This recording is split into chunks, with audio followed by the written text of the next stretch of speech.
Maintenant, passer à nos deux conférences d'ouverture d'une quinzaine de minutes chacune pour lancer notre réflexion critique de ces deux matinées.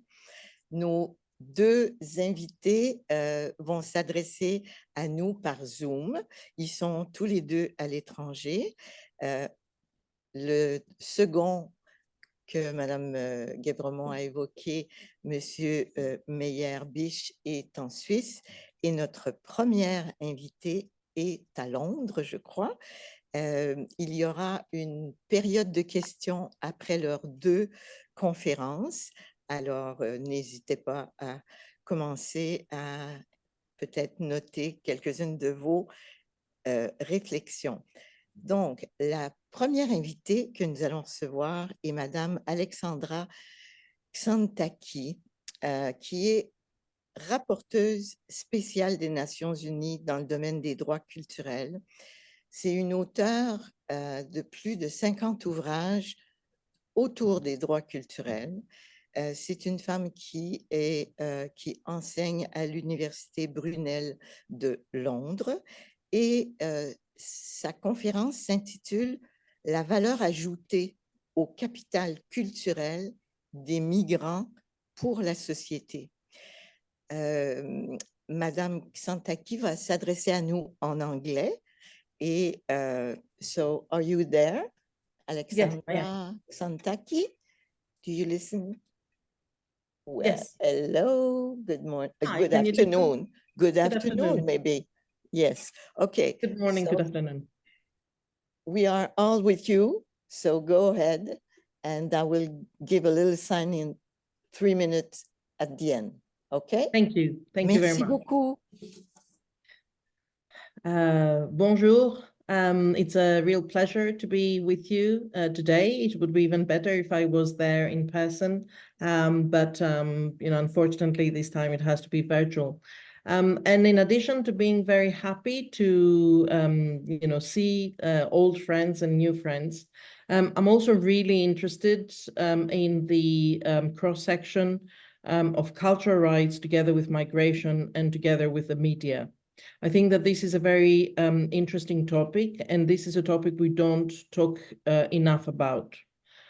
Even the ones around us that talk about migrants and their cultures, we do not maybe pay enough attention at the importance of the media in the cultural rights of migrants.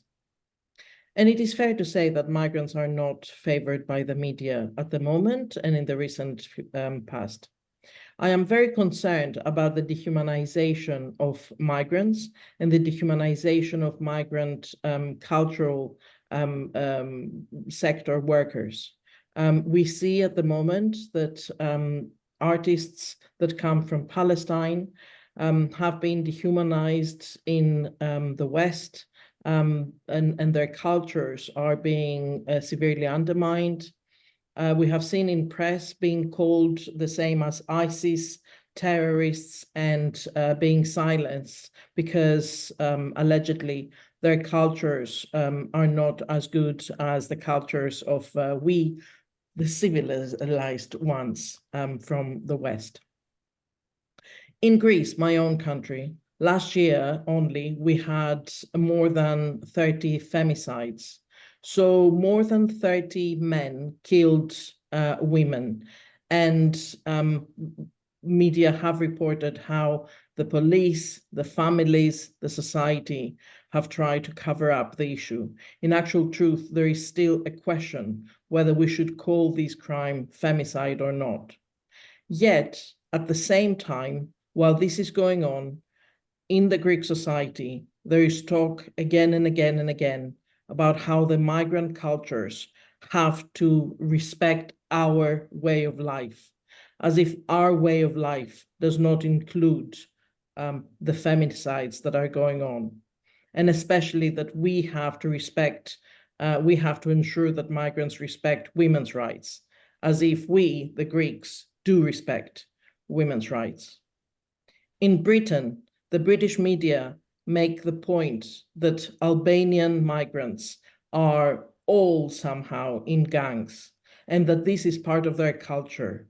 So political parties say that all of the Albanian migrants en masse have to be sent away because it's not them, it's their culture. It's their culture that means that they're all in gangs. And of course, we will never forget the depiction of migrants as rats in front of a lorry bringing them to the UK before the Brexit referendum in 2016. So for this reason, we see the dehumanization of migrants by the social media, the misinformation and disinformation that exists. And it seems that we have to check ourselves. Even we as human rights lawyers have to check ourselves again and again to make sure that on the one hand, we are no apologists of violations of human rights that happen in the erroneous name of culture. But on the other hand, we do not play in the hands of those that are against migration and talk about these differences in cultures, allegedly, that do not really exist. I have tried to talk about migrants and their cultural rights in my report before the Human Rights Council last year. And I have advocated there, but also since then, for a cultural rights approach to migration.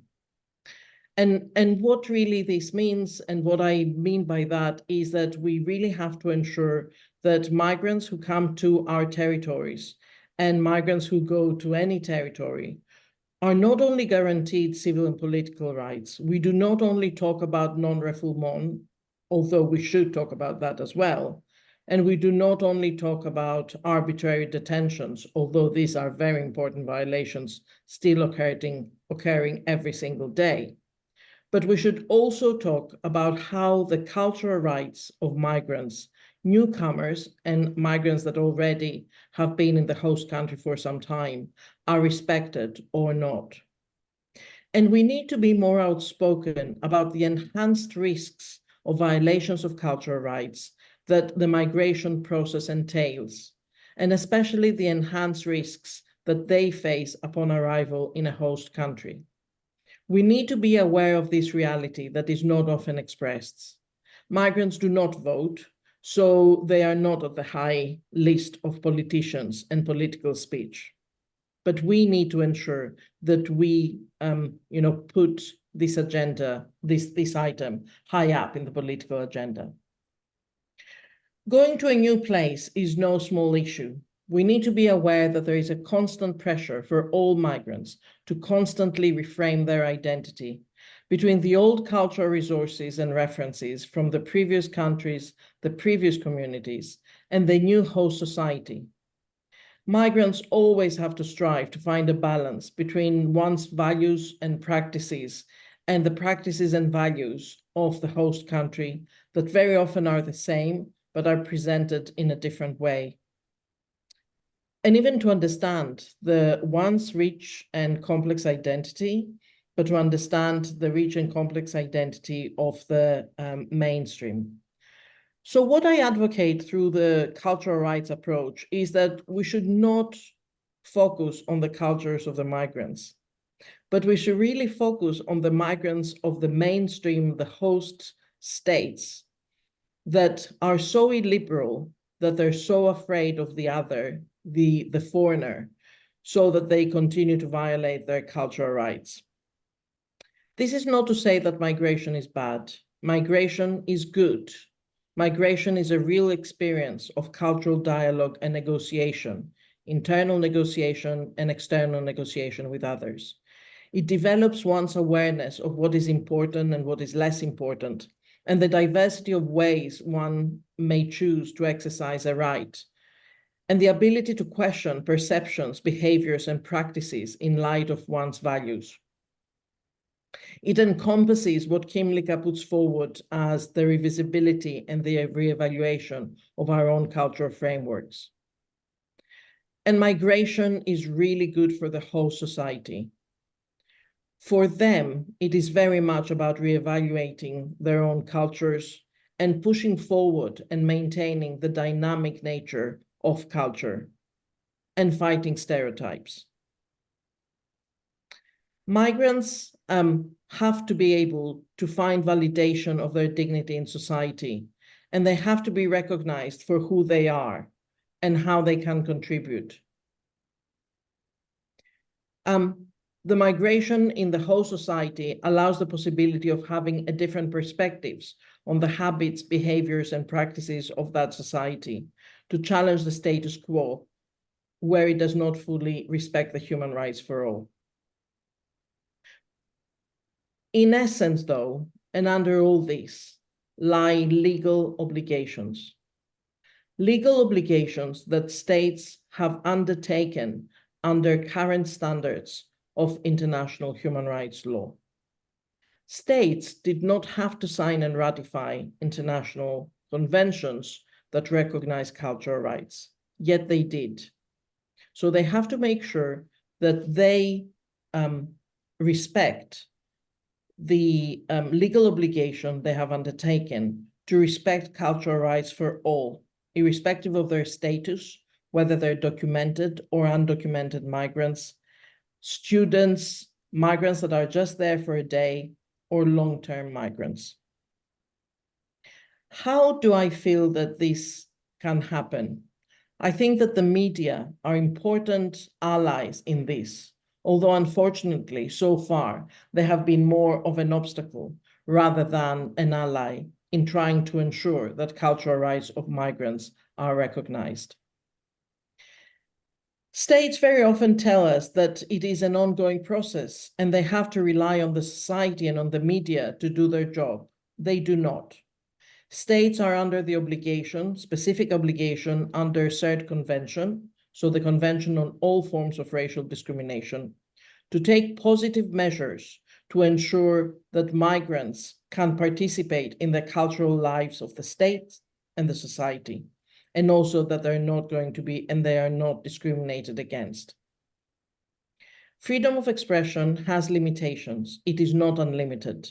And states have to take measures to ensure that speech, when unjustified, when it falls outside the remit of the protection given, recognized by international human rights law, is curtailed. The Rabat Plan of Action helps us find the areas where speech goes beyond the remit of free speech when it comes to the values and the philosophies and cultures of migrants.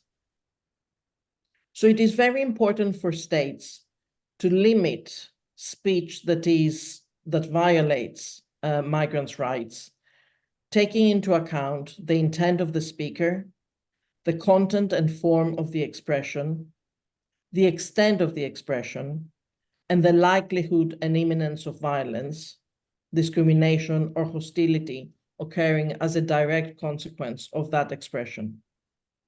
Unfortunately, states, and especially Western states, do not do this. But states have to go further. They have to go beyond pushing away negative stereotypes harbored in social media and in traditional media. They have to push for campaigns depicting migrants not as victims, not as weak individuals awaiting for protection for the strong host society. They have to take campaigns to show exactly what the reality is, that migrants are these really strong individuals that decided, for whatever reason, to improve their lives, to seek harmony, safety, and why not happiness in another place. And they had the guts to leave sometimes really safe and sometimes not safe places and to go to the unknown. They have to show that migrant women, in their majority, are strong and gutsy individuals, taking care of their families, their children, their friends, their neighbors, in the new places where they are, at the same time being flexible to create cooperatives and work and to find their ways forward. And I think that in general, they have to show how migrant cultures are evolving, are dynamic, and in this whole society, they can help the further evolution of the whole society. So I think in concluding, I would like to see states pushing for the implementation of the cultural rights of migrants, including through the media, traditional media and social media. And I would like to be able, at the end of these 3 years that I have remaining for my role, to be able to be a bit more reassured that the dehumanization of migrants all around the world is gradually reduced. Thank you very much. Merci beaucoup. C'est passionnant, une nouvelle approche que nous allons mettre en débat dans notre panel tout à l'heure. Merci beaucoup et nous allons avoir quelques questions avec vous après la conférence de notre prochaine invité, que vous connaissez bien, Madame Xantaki. Alors, Monsieur Patrice Meyer-Biche, plusieurs d'entre vous le connaissent, donc président de l'Observatoire de la diversité et des droits culturels et le coordonnateur de la chaire UNESCO pour les droits de l'homme et la démocratie de l'Université de Fribourg. Il est également philosophe et vous l'entendrez quand il parle. Le titre de sa conférence, Les ressources culturelles, authentiques espaces de médiation. Bonjour, Monsieur Meyer-Biche. Comment allez-vous? Ça va bien, je suis un peu stressé parce que pour argumenter en 15 minutes, ça va être un peu sportif. Oui, je sais, c'est un stress. Mais voyez, Madame Xantaki s'en est vraiment bien tirée. Vous allez faire la même chose. Alors, nous vous écoutons avec plaisir. Voilà, merci, chers collègues, tous pour cette invitation, Véronique, Ivana et autres. Merci Alexandra pour cette intervention. Je vais vous parler d'un point de vue philosophique, un petit peu plus général, et mettre plus l'accent sur les obligations générales, c'est-à-dire de l'ensemble de la société, puisque les États ne sont pas les mieux doués pour respecter la culture. Ça relève véritablement de toutes les forces vives du peuple. Alors, les ressources culturelles, c'est véritablement la bonne nouvelle des droits culturels au sein de l'ensemble des droits humains. Pourquoi? Je vais essayer de vous montrer quelle est la puissance des ressources culturelles qui sont entre le sujet de droit et les débiteurs comme étant vraiment la ressource générale qui permet une véritable médiation. Je vais essayer de faire une argumentation en 6 points. Je ne sais pas si je vais y arriver. Premier point, il ne s'agit pas seulement de travailler sur les expressions culturelles, comme le fait la Convention, et de chercher une équité, une égalité de représentation entre les différents groupes ou individus dans leurs expressions culturelles. Pourquoi? Parce qu'on aurait l'impression qu'il y a un univers général qui doit être simplement plus ou moins neutre et égalitaire. Or, la matière culturelle n'a rien d'égalitaire. La matière culturelle, c'est une puissance de diversité. Donc, il ne s'agit pas seulement de gérer la diversité culturelle, il s'agit d'aller chercher la puissance des diverses diversités qui sont, et je rejoins ce qu'a dit Alexandra, notre capital culturel. Mon deuxième point, c'est donc que le propre des droits culturels est précisément de montrer le lien extrêmement intime entre le sujet de droit, chaque personne, et ce qui est tout autour de lui, son objet.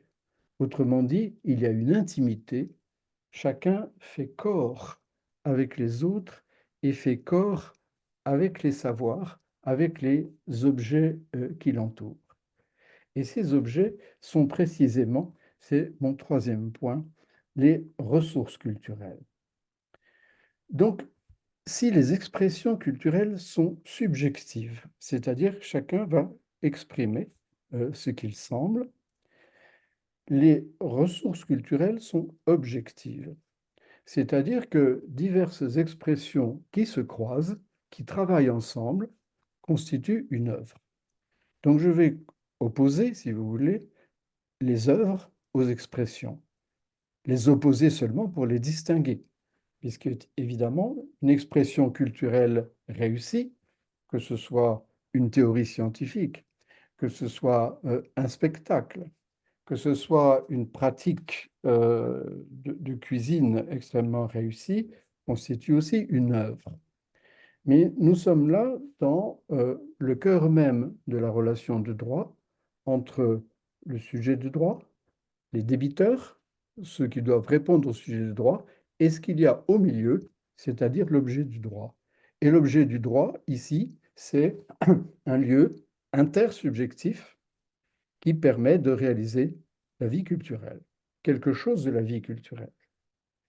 Donc, l'idée ici d'intermédiation consiste à penser que l'œuvre est le lieu même où se constitue un commun en valorisant la diversité des diversités qui entrent en jeu dans les différentes ressources culturelles.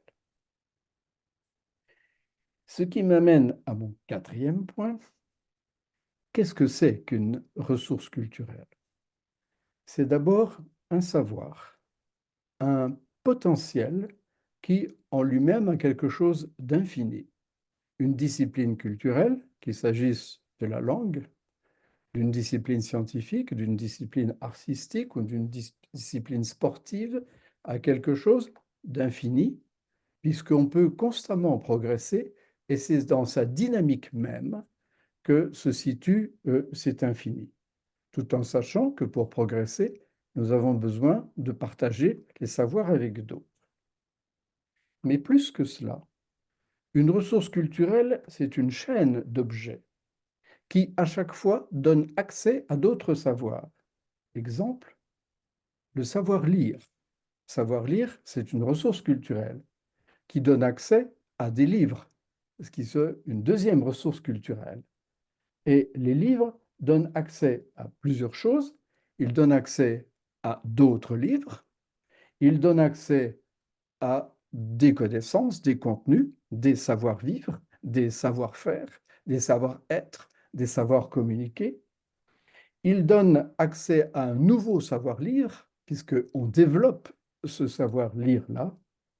Et ils donnent enfin, et peut-être surtout, accès à un savoir partagé, c'est-à-dire que dans le livre, il y a quelque chose de commun, se vit une intimité profonde avec l'écrivain peut-être, ou tout autre avec qui on peut partager ce livre. Autrement dit, une ressource culturelle permet une chaîne de savoir qui a un effet déclencheur sur nos capacités. Et enfin, un troisième point pour définir ce que c'est qu'une ressource culturelle, chacun de ces maillons dans la chaîne de savoir qui amène à d'autres savoirs est lui-même multi-orienté. Ça veut dire que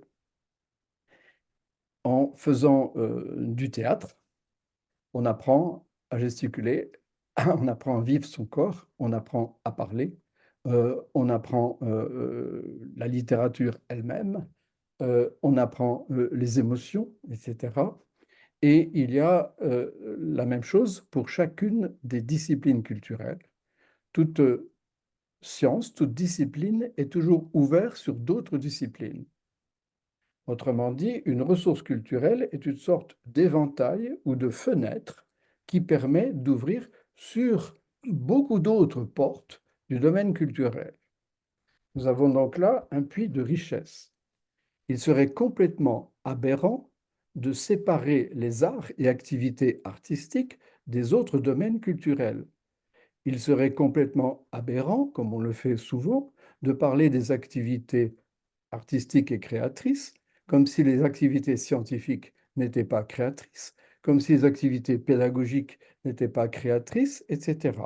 Chaque domaine culturel ouvre une porte sur l'émancipation, sur la créativité et sur ce que sont nos biens communs. La découverte, par conséquent, de cette interaction entre les différents savoirs amène véritablement une synergie. Chaque savoir en appelle d'autres. Ce qui fait donc que chaque ressource culturelle a un effet déclencheur. On avait pris l'exemple dans le domaine du droit à l'éducation, avec un rapporteur spécial sur le droit à l'éducation. Dans le langage habituel aux Nations Unies, on va parler de l'enseignant et de l'enseigné, et on parle très peu de la matière enseignée. Or, c'est bien la matière qui est la principale richesse. Et nous devons travailler sur les notions de matière culturelle. J'ai mis dans le titre les ressources culturelles, espace authentique, espace de médiation. Évidemment, qu'est-ce que c'est qu'une ressource culturelle authentique? Il ne s'agit pas simplement de dire que c'est de qualité, parce que ça nous renvoie à la notion de qualité. Je vous propose très rapidement de dire qu'une ressource culturelle authentique est une ressource qui ouvre et instruit un espace d'interprétation. Autrement dit, un espace de liberté, de respect critique, un espace d'admiration et en même temps d'analyse critique, et donc un espace de communauté. C'est pourquoi une ressource culturelle authentique est bien un espace d'intermédiation, un espace, ce que les Grecs appelaient un topos, un lieu ou un lieu commun, où ce qui est le plus intime à chacun se partage dans une intimité beaucoup plus générale, où d'autres personnes, même si elles viennent de très loin, peuvent la rencontrer. Enfin, et sixièmement, les ressources culturelles sont appropriées ou incorporées, au sens de Bourdieu, pour un capital culturel approprié ou incorporé, au sens où effectivement ça devient quelque chose de soi. Les tableaux, les peintures, regardez, les photographies continuent à habiter notre œil, et ainsi pour chacun de nos cinq sens, des visages rencontrés que nous avons incorporés, intégrés en nous, intériorisés, des paroles qui nous font vivre, etc. Autrement dit, chacune de ces ressources culturelles appropriées augmente comme s'il augmentait notre peau, c'est-à-dire notre puissance culturelle, notre surface de communication, ce qui nous permet de toucher et d'être touchés. En conclusion, il ne s'agit donc pas de lutter contre des catégories de gens et de classer les gens en migrants ou pas migrants, migrants de telle ou telle génération. La migration est un événement spatio-temporel et qui ne se sépare pas. Il ne s'agit pas de lutter simplement entre telle ou telle catégorie de personnes, mais il s'agit de mettre au centre la relation de droit entre tout homme, toute personne, quelle qu'elle soit, et toutes les autres qui ont une capacité de répondre à ces droits culturels. Nous sommes tous responsables de l'ignorance d'autrui. Nous sommes tous responsables de la vie culturelle des autres, en mettant au milieu la véritable richesse qui est l'ensemble de nos savoirs, de nos capacités de connaissance, de nos capacités de reconnaissance, qui font que nous pouvons développer nos véritables capacités de paix ou de générosité. Il y a une réciprocité intime et fondamentale qui fait que plus une personne est différente, en fait, plus sa proximité peut apparaître dans une universalité assez concrète. Donc je propose de travailler beaucoup plus sur les œuvres, de ne pas isoler les arts, mais de les intégrer dans toutes les autres disciplines culturelles, en disant qu'un art est toujours un art d'une autre discipline qui s'ouvre sur d'autres disciplines. Chaque discipline a aussi des dimensions artistiques et comporte des dimensions techniques et des arts de faire. Donc il faut réintégrer la puissance du domaine culturel dans ses multiples visages pour pouvoir intégrer aussi nos multiples visages dans une véritable communauté populaire. Je vous remercie. Wow. Merci beaucoup.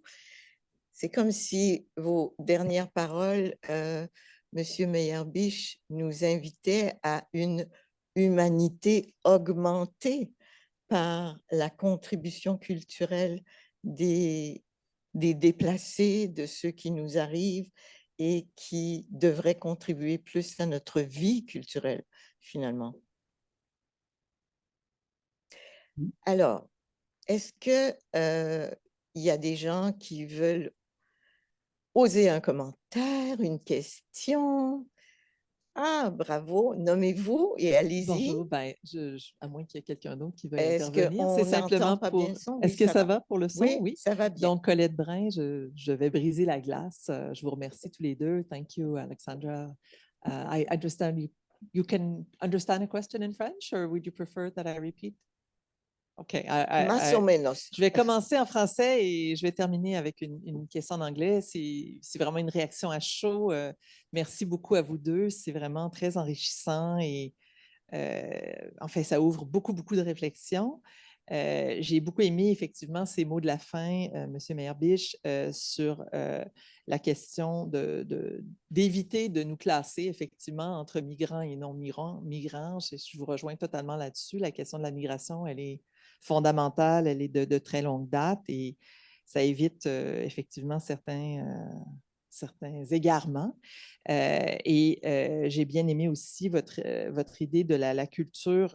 Là, je vais utiliser des mots qui sont peut-être un peu vulgaires là, pour vous, mais comme jeu à somme non nulle, hein, comme quelque chose que la culture d'autrui n'enlève pas à la culture, bon, celle qu'on reconnaît, celle que reconnaît la majorité. C'est une question, je pense qu'on a un peu de mal à gérer au Québec, si je peux me permettre.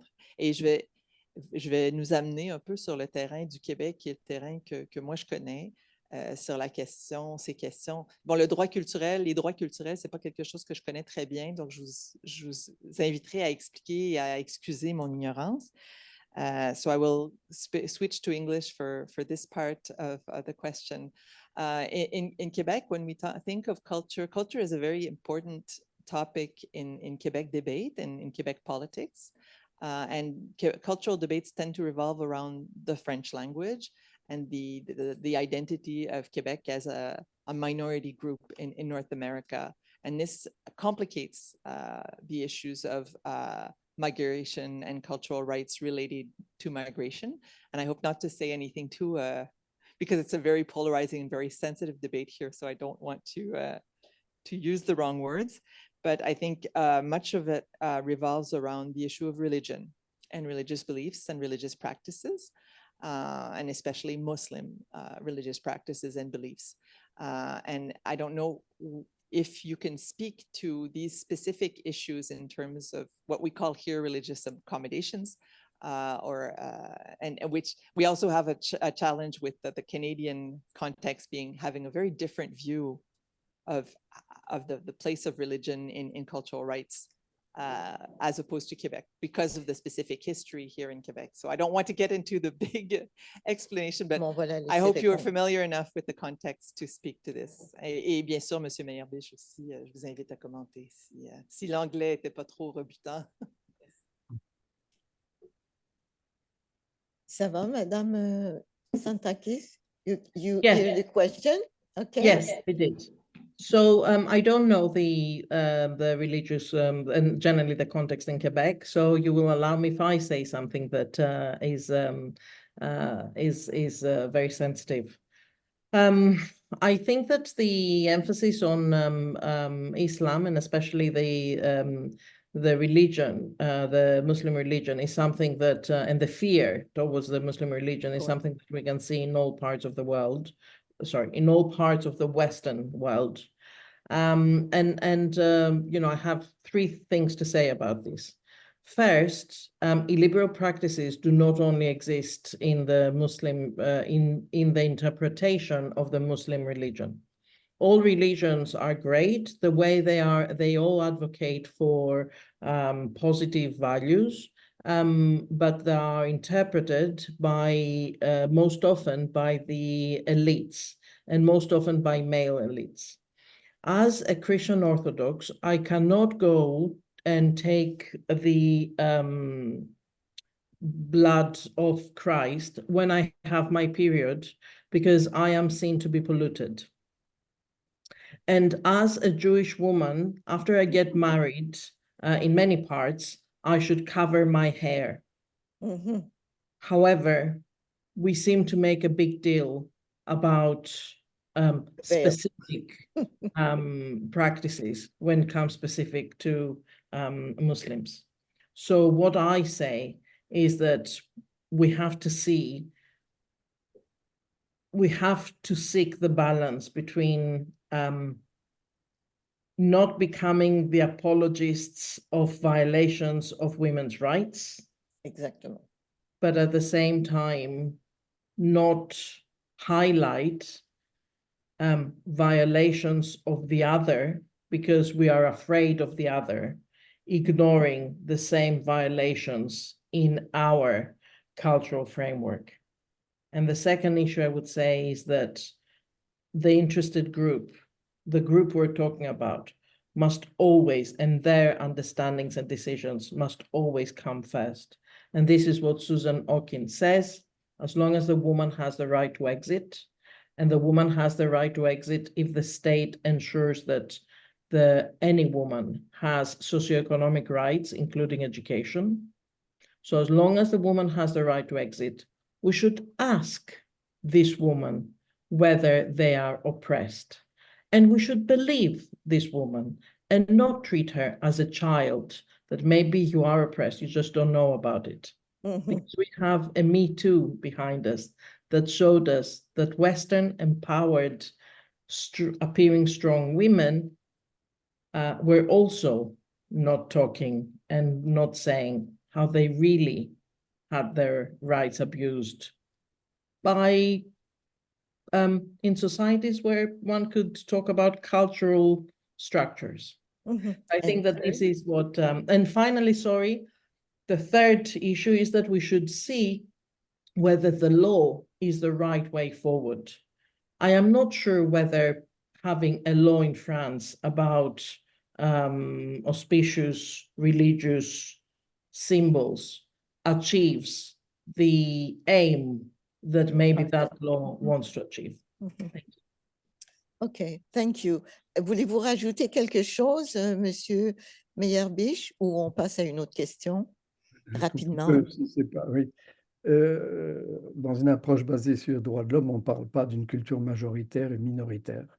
Ça n'a pas de sens. Ça a un sens pour l'administration, ça a un sens si on doit gérer comment dire, un équilibre entre les langues, etc. Pourquoi? Parce que la notion de majorité est une notion violente et purement quantitative. Et ce qui compte ici, c'est les diversités des personnes et non pas simplement qu'il y aurait une culture majoritaire. Ça n'a pas de sens, n'est-ce pas? Il y a une culture majoritaire, il peut y avoir une culture linguistique majoritaire, il peut y avoir une culture économique majoritaire, il peut y avoir une culture de classe majoritaire ou des choses comme ça, mais pas une culture nationale majoritaire, à moins de Mhm. réduire la Mhm. nation à une homogénéité qui serait le contraire de la diversité des diversités. Mhm. Autrement dit, je termine là-dessus, le rapport entre les personnes, et notamment si c'est dans le domaine religieux qui vient d'être évoqué, n'est pas de comparer deux cultures qui seraient essentialisées, mais d'aller chercher l'excellence dans chaque tradition. Une Exact. culture religieuse qui ne met pas l'enseignement à la base, qui ne met pas, l'islam le fait, l'interprétation normalement à la base, l'islam authentique, c'est-à-dire la tradition qui ouvre un espace d'interprétation, Ouais. et à ce moment-là s'oppose aux autres. La valeur, la puissance d'une tradition culturelle, elle est nécessairement un lieu d'hospitalité. Merci. Quelle belle finale. Jules ou Ivana, avez-vous une question qui vient de notre auditoire sur le web? Oui, bonjour à tous. On a une question de Routely Richard, étudiant en histoire, mémoire et patrimoine, également avocat au barreau de Mirebalais. Il a deux questions. Une pour Madame Alexandra Xentaki. Donc, il demande quels sont en quelques mots, comment les défis et obstacles rencontrés par les personnes migrantes peuvent-elles être résolus par les politiques et autres mesures publiques afin de favoriser leur inclusion dans les sociétés d'accueil? Attends, Jules. Comment les défis que rencontrent les personnes migrantes peuvent-elles être prises en charge par des politiques, c'est ça? Oui. OK. And you call, can you say that in English for our, could you? I think that Joan Bouchard very kindly has interpreted this in the chat Okay. in two Okay. questions. So I have the two questions in English. OK. And donc, il y a déjà eu une réponse de Madame Bouchard, si je comprends bien cette question. La deuxième est laquelle? Et la deuxième pour Monsieur Patrice Meyer-Biche, comment l'authenticité impacte-t-elle la perception et l'interaction des individus avec ces ressources et quel rôle joue l'authenticité dans l'efficacité de la médiation culturelle? Quel rôle joue l'authenticité dans l'efficacité de quoi? La médiation culturelle. De la médiation culturelle, d'accord. Si on dit authenticité, Alors, il faut allez-y, dire, Monsieur Meyer-Biche. si on dit authenticité, il faut dire authenticité de quoi? Ouais. Alors, l'authenticité d'une connaissance, d'un savoir, par exemple, j'ai envie d'apprendre une nouvelle technique dans mon domaine, je vais chercher un maître. Et l'authenticité va être qu'il va ouvrir mes capacités d'interprétation. S'il ouvre mes capacités d'interprétation, il ouvre forcément ma zone de communication avec autrui, mon esprit critique. Donc, il va casser comment dire, euh, la simplicité de mon vocabulaire. Il va montrer que chacun des mots a beaucoup de facettes.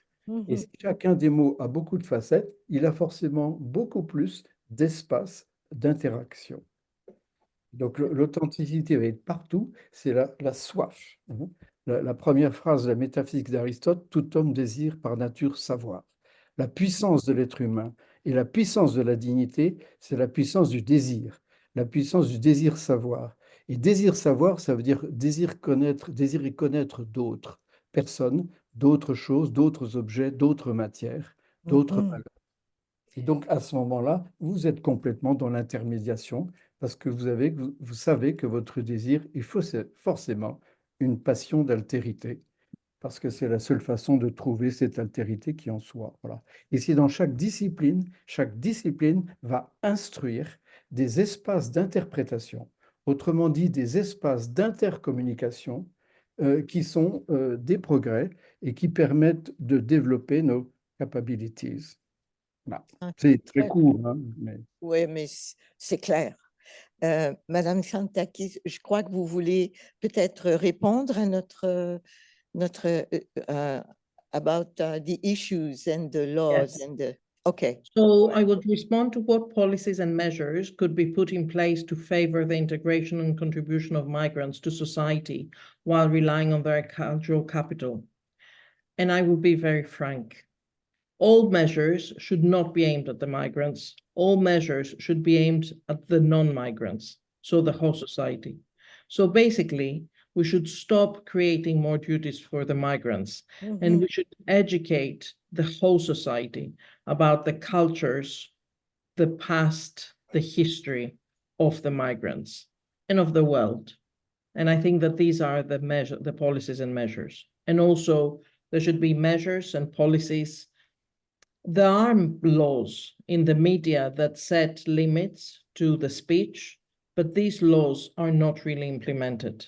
And these laws have to be implemented, and we should not hide behind a very aggressive and irrelevant and erroneous understanding of free speech with no limits.